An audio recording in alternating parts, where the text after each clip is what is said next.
I never thought I would have to say these words.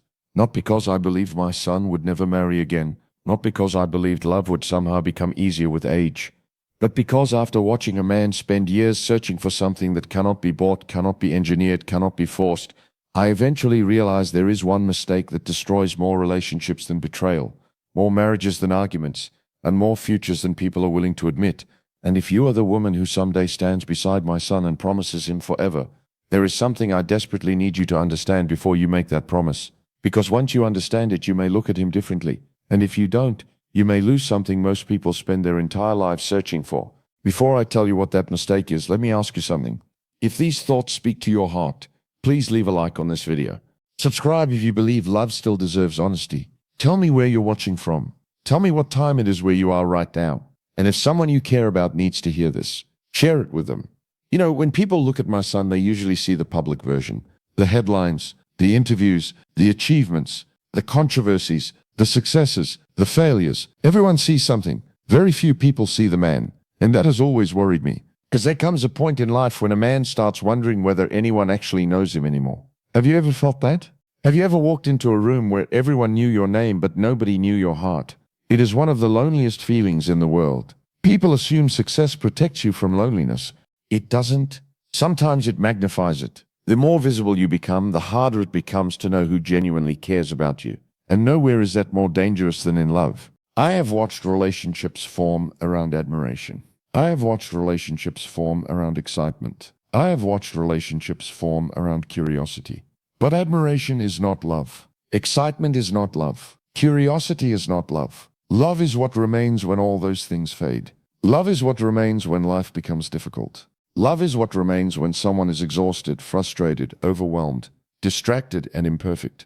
That is where real commitment begins. And that is why I worry. Not because my son is incapable of finding love, but because genuine love becomes harder to recognize when so many people are attracted to everything surrounding a person instead of the person himself.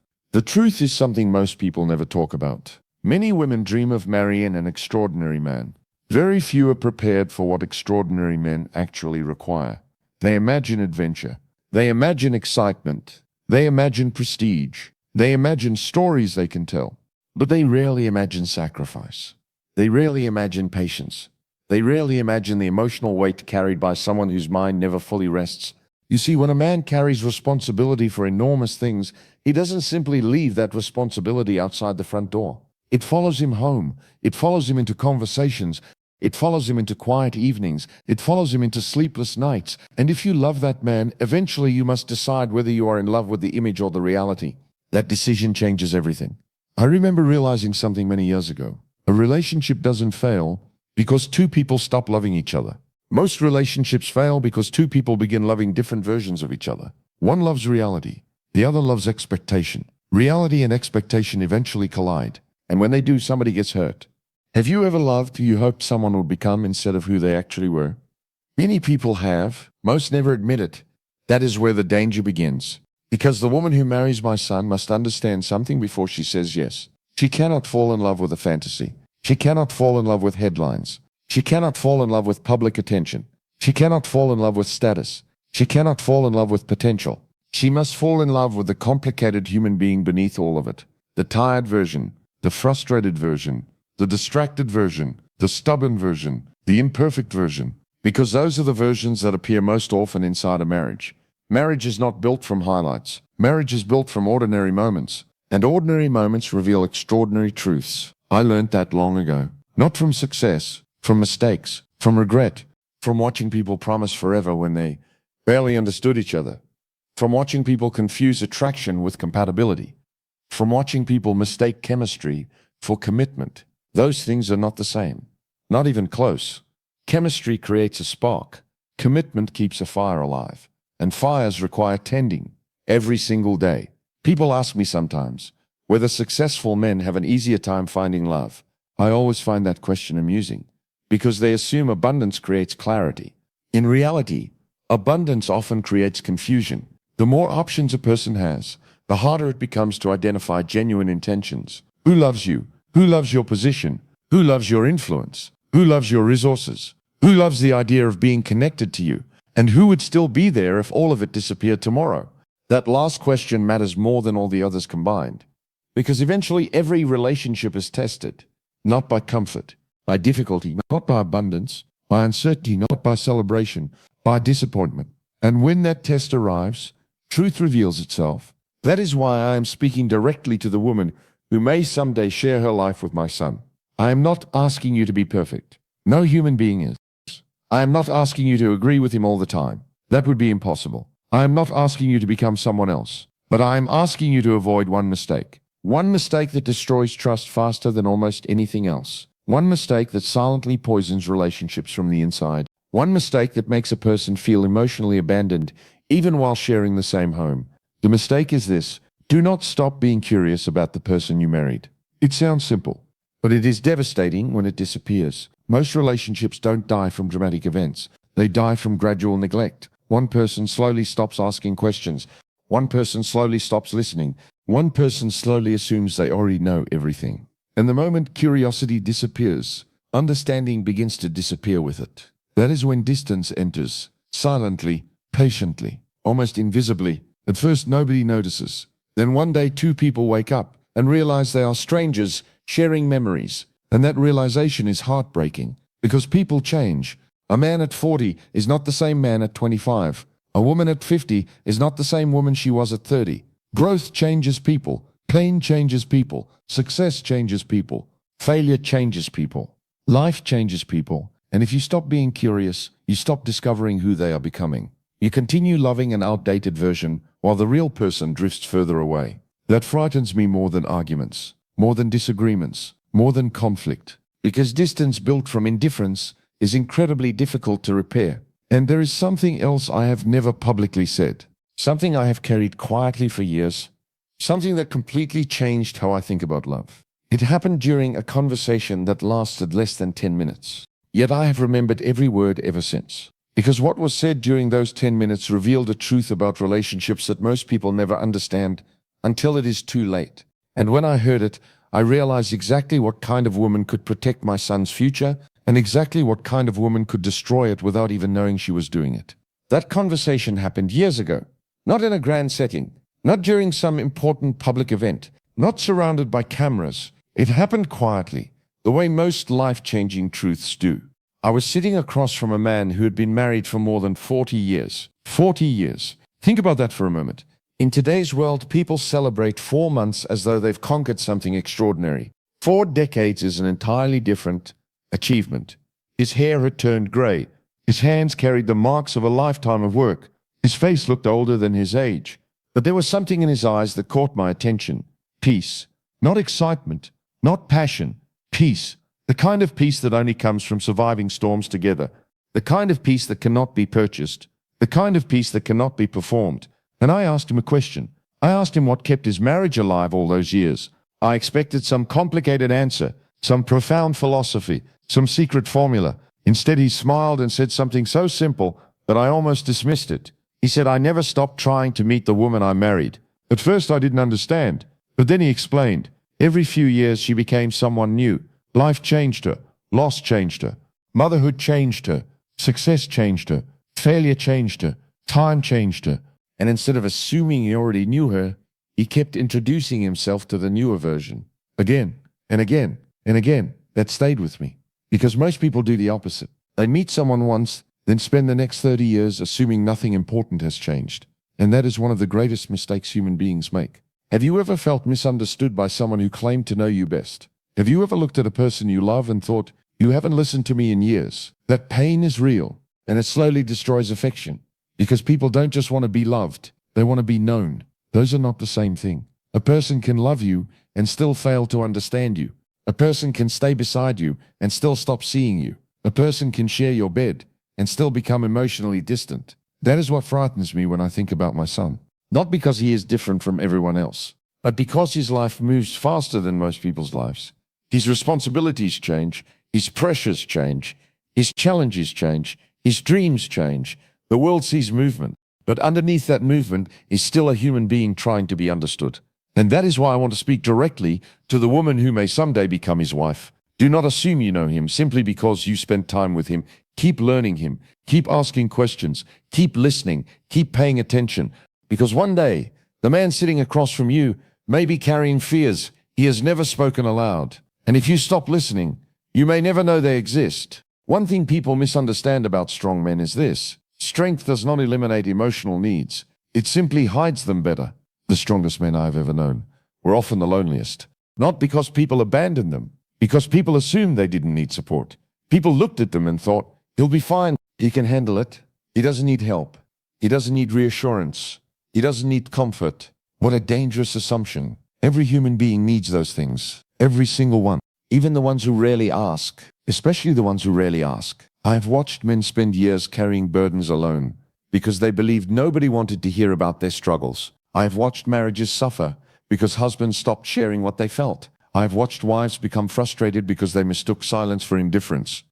And I have watched good relationships collapse beneath misunderstandings that could have been solved with honest conversations. That is why emotional maturity matters. Not beauty, not charm, not status, not popularity. Emotional maturity. Because eventually, every marriage reaches moments where feelings become complicated, where communication becomes difficult, where misunderstandings occur, where exhaustion enters, where disappointment appears, where reality replaces fantasy. And in those moments, emotional maturity determines whether a relationship survives. The older I get, the less impressed I become by appearances. Beauty matters. Of course it does. Attraction matters. Of course it does. But beauty alone cannot carry a marriage through grief. Beauty alone cannot survive betrayal. Beauty alone cannot heal disappointment. Beauty alone cannot raise children. Beauty alone cannot create trust. Beauty alone cannot provide loyalty. And beauty alone certainly cannot build a future. Character builds futures. Integrity builds futures. Commitment builds futures. Respect builds futures. That is what I want for my son. Not perfection. Character. I don't care if a woman is admired by the world. I care whether she is dependable when life becomes difficult. Those are entirely different things. The world admires performance. Families depend on consistency. And consistency is rare. Very rare. You know what worries me about modern relationships? People leave too quickly. The moment discomfort appears, they start looking for exits. The moment conflict appears, they start questioning commitment. The moment reality arrives, they begin searching for fantasy again. But every long-lasting relationship eventually becomes difficult. Every single one.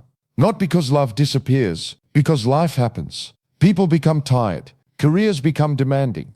Children arrive. Parents age. Health changes. Unexpected problems appear. And suddenly, the relationship is being tested by circumstances nobody anticipated. That is where true commitment reveals itself. Not during happiness, during hardship. I remember watching a couple once. The husband became seriously ill. Everything changed. Their plans changed. Their routines changed. Their future changed. For years she cared for him. Years. Not days. Not weeks. Years. And someone asked her why she stayed. Her answer still moves me. She said, because I married a human being, not a condition. Think about that. How many people today love circumstances instead of people? How many people love convenience instead of commitment? How many people love benefits instead of character? Far too many. That is why relationships feel fragile, because they are often built on unstable foundations. And unstable foundations eventually crack. I have a question for you. Have you ever been loved only when you were useful? Have you ever noticed how some people become distant the moment they stop benefiting from you? That realization hurts. It hurts because it reveals intentions. Real love stays. Real love adapts.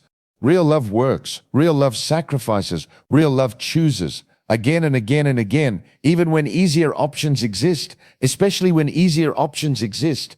The woman who marries my son must understand something difficult. She will never be competing against another woman. She will be competing against his mission. And that changes everything.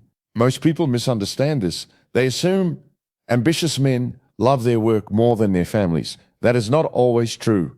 Sometimes they simply feel responsible for things larger than themselves. Responsibility can become heavy, very heavy. And if you love someone carrying enormous responsibility, you must understand that some days they will be distracted. Some days they will be exhausted. Some days they will seem distant. Not because they love you less, because they are carrying more than most people realize. Now let me be clear. That does not excuse neglect. That does not excuse poor behavior. That does not excuse emotional absence. But understanding matters, perspective matters, patience matters, Marriage is not a courtroom. It is a partnership, and partnerships require grace. The best relationships I have ever seen share one quality. Neither person keeps score. That sounds simple, but it is incredibly rare. One person sacrifices, then the other sacrifices. One person supports, then the other supports. One person struggles, then the other carries extra weight. That balance shifts continuously. Healthy marriages understand this.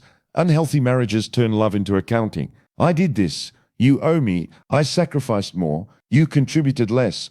Those conversations poison relationships. Love was never meant to be calculated like a business transaction. Love is an investment made without guaranteed returns. And that requires courage.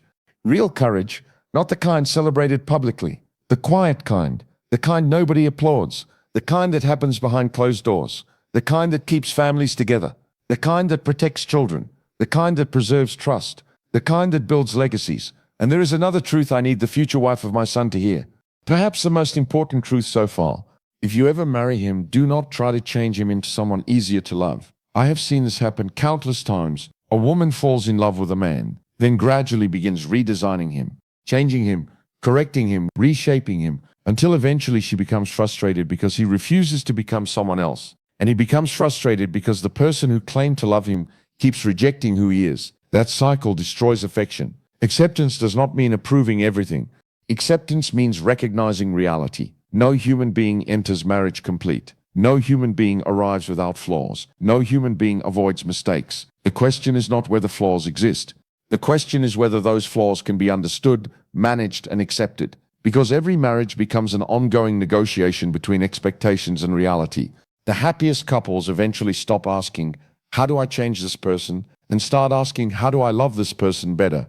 Those questions create completely different futures. But there is something else, something much darker, something fathers think about more often than they admit, something I have thought about many times. What happens when someone pretends? What happens when affection is not genuine? What happens when admiration is strategic? What happens when loyalty is temporary? What happens when love becomes performance? Those questions keep fathers awake, especially fathers who have seen enough of life to recognize how deceptive people can be.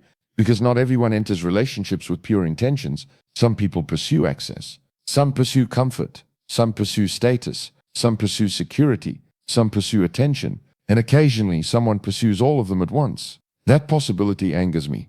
Not because I am cynical, because I am protective. There is a difference. A father never completely stops protecting his child, even when that child becomes a grown man. Even when the world views him as powerful. Even when he no longer needs protection in the traditional sense. A father's instincts remain, and mine certainly have. There is one story I have never forgotten. A story involving a woman who taught me something uncomfortable about human nature. Something that completely changed the way I evaluate relationships. At first she seemed perfect, almost too perfect. Everyone liked her. Everyone trusted her. Everyone believed her intentions were sincere. But what happened later revealed a truth so unsettling that I still think about it today. Because when everything finally came into the light, I realized how easily people can mistake attention for love, and how one wrong decision can quietly alter the entire future of a family. And that realization led me to a warning that every woman who hopes to spend forever with my son needs to hear. That warning did not come from a book. It did not come from a therapist. It did not come from a relationship expert. It came from life. And life is often a far harsher teacher than any classroom. The woman I mentioned seemed wonderful in the beginning. She knew exactly what to say. She knew how to make people feel important. She knew how to present herself as trustworthy. Nobody questioned her motives because she gave them no reason to, at least not at first. But over time, something began to emerge. Tiny things, small moments, little inconsistencies, the kind of details most people ignore. And what I eventually realized was that she wasn't truly interested in the person she claimed to love. She was interested in what that person represented. There is a difference, a very important difference. One of the most dangerous things in the world is being loved for what you provide instead of who you are. Because eventually circumstances change, success changes, money changes, careers change, health changes, positions change, life changes. And when those things disappear, the truth becomes impossible to hide. Real love remains, false love leaves. That is why, if you are the woman who someday marries my son, I hope you never fall in love with the image. I hope you never fall in love with the public version. I hope you never fall in love with the story people tell about him. Because stories are fragile, images are fragile, Reputations are fragile. What matters is the human being underneath, the man who experiences disappointment, the man who questions himself, the man who feels exhausted, the man who worries about the future, the man who sometimes carries burdens he never shares. That is the man who needs to be loved. Not the symbol, not the name, not the reputation, the human being. Have you ever noticed how easy it is for people to love someone during good times? Of course they do. Good times are comfortable. Good times are rewarding. Good times make love feel effortless. But what about difficult seasons? What about uncertainty? What about disappointment? What about failure? What about grief? What about fear? That is where love reveals its true character. I have lived long enough to know that every relationship eventually reaches a moment where one person asks a silent question, a question they may never speak aloud. The question is simple. If everything became difficult tomorrow, would you still choose me? Think about that. Would you? Would the person beside you? Those answers matter. Because marriage is not a promise for easy days. Marriage is a promise for uncertain days. A promise for difficult days. A promise for days when emotions become complicated. A promise for moments when walking away feels easier than staying, and yet you stay. That is commitment. The older I become, the more I believe that loyalty is one of the rarest forms of love. People talk endlessly about attraction. They talk about chemistry. They talk about passion. But loyalty is what protects all those things. Without loyalty, everything becomes temporary. Without loyalty, trust becomes impossible. Without loyalty, the future becomes unstable. And if there is one thing I want for my son, it is stability. Not because life should be predictable, but because everyone deserves one place where they can stop fighting. One place where they can stop proving themselves. One place where they can simply be human. Home should be that place. Marriage should be that place. Love should be that place. I sometimes wonder whether people understand how powerful emotional safety truly is. When a man feels emotionally safe, he becomes more open, more honest, more vulnerable, more connected. But when he feels judged, manipulated, controlled, or constantly evaluated, he begins retreating into himself, slowly, quietly, almost invisibly. And one day, the emotional distance becomes enormous. Not because he stopped caring, because he stopped feeling safe. That is why respect matters so much. Respect is not just politeness.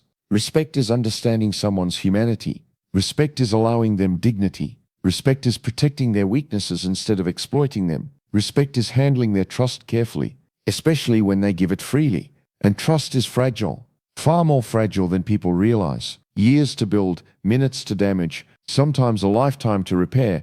I hope the woman who marries my son understands that.